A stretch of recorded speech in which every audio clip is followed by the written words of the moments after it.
Good evening po. Ito na naman po tayo sa dagdag kaalaman. Hindi pa pala good evening. Parang good evening na good afternoon. Bahala na. Basta ito na naman po ay aking ipapakilala sa inyo. Ito po ang tinatawag na mutya ng buto ng langka. Ayan po. Ayan po. Buto po yan ng langka. Ayan, mutya po ng buto ng langka.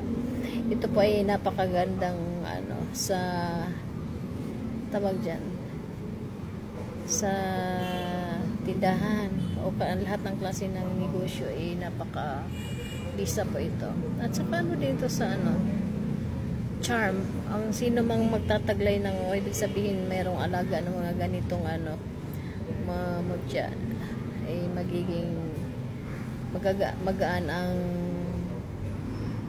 pakiramdam ng sa'yo, kapwa mo sa'yo. Ibig sabihin parang yung magaan ang loob sa'yo ng mga tao. Aywan ko lang yung iba dyan kung magaan ang loob sa akin, bahala na kayo. Basta ito pong ganito pong klase mutya ng buto ng langka, ito po ay napakagandang alagaan. Dahil ito po ay nagbibigay ng maraming swerte. Pagka taglay nyo ang kapangyarihan ng mutya ng langka, aba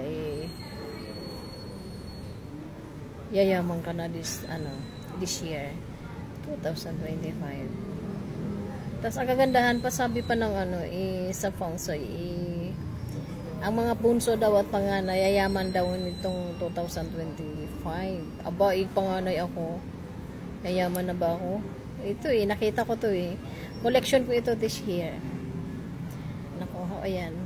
Yan, napakagandang mutya yan. Ang buto ng langka. Bato yan. Bato yan. Baka sabihin nyo bubble gum yan. Bato po yan. Maganda pong yan sa ibig sabihin. Tak. Ayan yan. Magandang yan. Hindi po lahat ng tao nakakakuha ng mga mutya. Mostly lang binibigyan ng nakakakuha ng mga ganitong klase ng mutya ay yung mga taong nasa spiritual. Kasi may mga yan. Proseso ang paghahunting ng mutya. Hindi yun yung basta ka na lang dadampot. Hindi po. Kailangan nandyan yun naniniwala.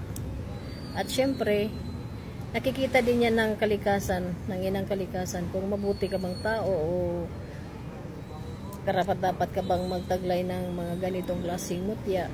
Maganda po ito kasi yung pang charming, hindi naman pang gayuma. Pangit naman yung kung nanggagayuma. It is not a natural love. So ito po maganda to sa negosyo at saka protection. Tingnan mo, bato nga talaga siya. Yun lang ang kagandahan nito. Pag once na hawak mo na ito, basta di kayo naniniwala, talagang maswerte ito sa pang araw-araw nating hanap buhay. Magbibigay siya ng swerte. Di ba? Ganun lang yun. Kasi kumbaga hindi ka naniniwala, paano ka swertehin? Hindi malayo sa iyo ang swerte. So dapat maniwala ka na. Kaya pag kayo ay napunta sa mga liblib na lugar or somewhere na mga remote areas, mag-collect din kayo ng mga ganito. Mararamdaman nyo yan. Makikita nyo yan kasi bigla yan parang nagbiblink sa iyong paningin. Tapos pag ganyang nakaramdam ka na ng ganyan, abay kunin mo na agad. Dahil yan po mutya na yan. Pero kung nanonood ka lang sa akin at hindi ka man lang naniniwala, huwag ka nang mangarap na dumampot ng kung ano-ano dyan. Baka mamaya dumi ng pusa madumpot niya. Ganun lang po. Ako kasi, once na pumunta ako sa isang lugar, lalo na yung mga beach or somewhere na mga remote areas, talagang target ko dyan pupunta ako sa mga liblib or somewhere na pakiramdam ko may mga makukuha ko mga mutya. Tingnan mo, nalabo. Ibig sabihin ang power niyan malakas. Ayan. Maganda yan. Magandang niyan. Sign. Itong year 2025. So, ibig sabihin, marami akong nakuha na mutya ng itong 2025. Diba, Year of the Snake? Ang year of the snake kasi at saka monkey, kasi monkey nga ako. Hindi sila ano, yung parang against sa isa't isa. Ibig sabihin, isa compatibility, pwede maging friend ng monkey si snake. That's why may nakuha akong ulo ng snake. Napakaganda. Talagang parang may mga signs na this year yayaman na sila. Yayaman na sila, hindi na yayaman ako eh.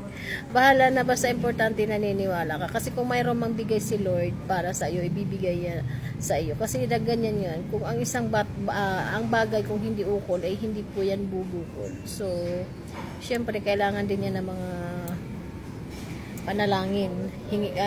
Nag-aasam ka ng mga blessings galing sa Ama. Ngayon baliwala naman sa'yo siya. Di, paano ka bibigyan hindi ka nga nagpapahalaga sa kanya. Siyempre, bibigyan mo rin siya ng time. Para bigyan ka din ni Diyos Ama ng time. Para bigyan kung ano man ang iyong mga kahilingan.